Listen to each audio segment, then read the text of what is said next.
Көңіл күйіңіз қалай? Күшті. Жалпы көңіл күй сізді билей ме, әлде сіз көңіл күйді билейсіз бе? Мен көңіл күйді билеймін. Себебі өмір менікі.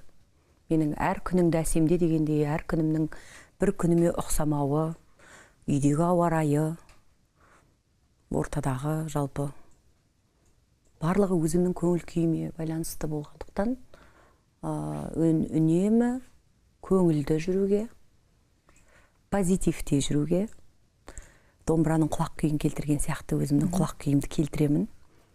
Көптеген өмірдегі болып жатқан келеңсіздіктер, артық сөз, басқа нәрселерді жүрекке жақын алмауға. Қалай алмауға болады жүрекке? Өткізбеуге тырысамын. Ол енді өмірменен жайлап иммунитет қалыптасады ғой. Қай уақыттан бастап? Қазір орта белге кеп қалдық қой жасымыз. Осы күндері біраз жақсы қалыптасып қалды деп айтамын. Жалпы сіз психологтың көмегіне жүгініп көрдіңіз осы уақытқа дейін? Жоқ. Коучтарға барып, түрлі тренинг өтіп? Жоқ. Мүлде? Бір рет.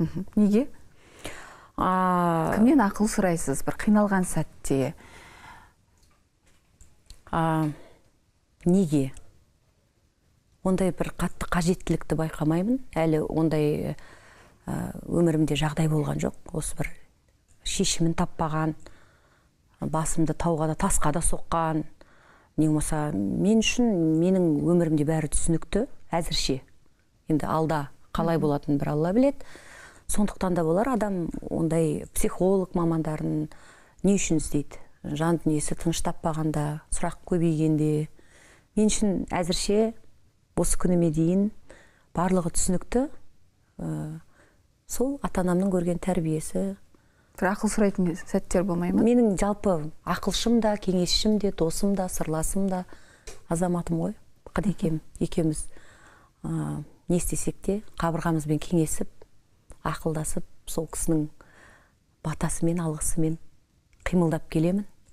Жаман емес сияқты.